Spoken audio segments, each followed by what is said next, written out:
Depression যে কী পরিমাণ ভয়ঙ্কর একটা রোগ, যার নাই সে বুঝতে পারে না। মানে একটা মা তার 4 বছরের সন্তানকে মেরে ফেলছে, মানে মার্ডার করছে একটা মা, তার বায়োলজিক্যাল মা। এবং এটা একটা সত্য ঘটনার অবলম্বনে আমি আজকে আপনাদেরকে কাহিনীটা বর্ণনা করছি। এবার বলি কিভাবে হইল এবং এটা থেকে আমরা কি শিক্ষা পাই সেটা আমি আপনাদেরকে শেয়ার করব। দুজনই ইন্ডিয়ায় থাকে, তারা কিন্তু অশিক্ষিত না। মা যেমন শিক্ষিত, তার হাজব্যান্ডও তেমন শিক্ষিত। মানে মহিলাটাও শিক্ষিত, তার হাজব্যান্ডও শিক্ষিত। কিন্তু সমস্যাটা হয়েছিল কি, তাদের হাজব্যান্ড ওয়াইফের মধ্যে বনিবনা হচ্ছিল না। আমাদের সমাজে অতিরিক্ত শিক্ষিত মেয়েরা তারা কিন্তু স্বামীর কথা শুনতে চায় না, বা স্বামী একটা ডিসিশন দিল সেটাকে তেমন রেসপেক্ট করতে চায় না। বা এমনও মানে অনেক সময় দেখা যায় যে স্বামীরা পরকীয়া করে, ঠিক আছে, বাট স্বামী স্ত্রী দুজনের মধ্যে বনিবনা হচ্ছিল না, সেজন্য তারা ঠিক করে তারা ডিভোর্স নেবে। তো ডিভোর্স নেবে বলে তারা আদালতে গেল। আদালতে যেয়ে অনেক দৌড়াদৌড়ির পর তাদের মধ্যে ডিভোর্স হলো। ডিভোর্স হওয়ার পরে যা হলো তা হলো, আদালত মহিলাকে বলল যে আপনার সন্তানকে আপনি কাস্টডি পাচ্ছেন, কিন্তু সপ্তাহে একদিন তার বাবার সাথে সন্তানকে থাকতে দিতে হবে।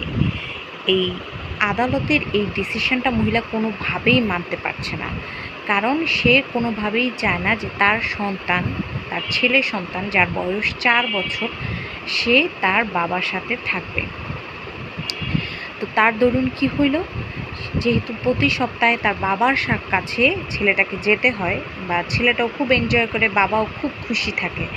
মহিলাটা যখন লক্ষ্য করে প্রতি সপ্তাহে যখন বাবা ছেলে একসাথে থাকে তারা অনেক খুশি থাকে, মহিলার এই খুশিটা মোটেও সহ্য হচ্ছিল না, কারণ সে তার হাজব্যান্ডের সাথে ডিভোর্স হয়ে গেছে। তো মহিলা কি প্ল্যান করলো, বাচ্চাটাকে নিয়ে গোয়াতে ঘুরতে গেল। ইন্ডিয়ার গোয়া সম্পর্কে সবাই জানেন।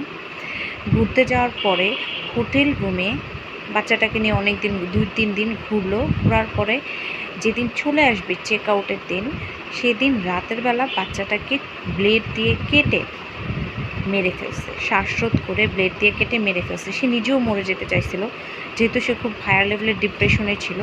বাট সে বাচ্চাটাকে মারার পরে সে বুঝতে পারলো সে নিজে মরতে পারবে না, আসলে আত্মহত্যা করতে হইলেও একটা সাহস লাগে। তখন সে কী করলো, বাচ্চাটাকে লাগেজে ভরে নিয়ে চলে গেল। এবং লাগেজে ভরে নিয়ে চলে যাওয়ার সময় হোটেলের লোকটা খেয়াল করলো যে সে একা আসছে, কিন্তু যাওয়ার সময় সে একা যাচ্ছে না। সে যখন হোটেলের লোকরা বুঝতে পারলো যে সে যেহেতু একা, মানে সে আসছে 2 জন কিন্তু যাওয়ার সময় একা যাচ্ছে, সেজন্য হোটেলের লোকগুলো তৎক্ষণাৎ পুলিশকে কল দিল। এবং পুলিশ সাথে সাথে সেই গাড়িটা ট্রেস করে মহিলাকে খুঁজে পেল। এবং মহিলার লাগেজে দেখতে চাওয়ার সাথে সাথেই মহিলা খুব ভ্যাবাচ্যাকা খেলো এবং লাগেজ খুলে দেখলো কাপড়ের নিচে মৃত তার বাচ্চা। এই গল্পটা থেকে আমরা কি শিক্ষা পাই? এটাই পাই যে একটা মানুষ যখন ডিপ্রেশনে থাকে, সে যতটা শিক্ষিত হোক, মহিলা কিন্তু এআই স্পেশালিস্ট, এত শিক্ষিত থাকার সত্ত্বেও মহিলা কিন্তু তার বাচ্চাটাকে মেরে ফেলছে। এক্ষেত্রে তার শিক্ষা কিন্তু কোনো কাজে আসে নাই।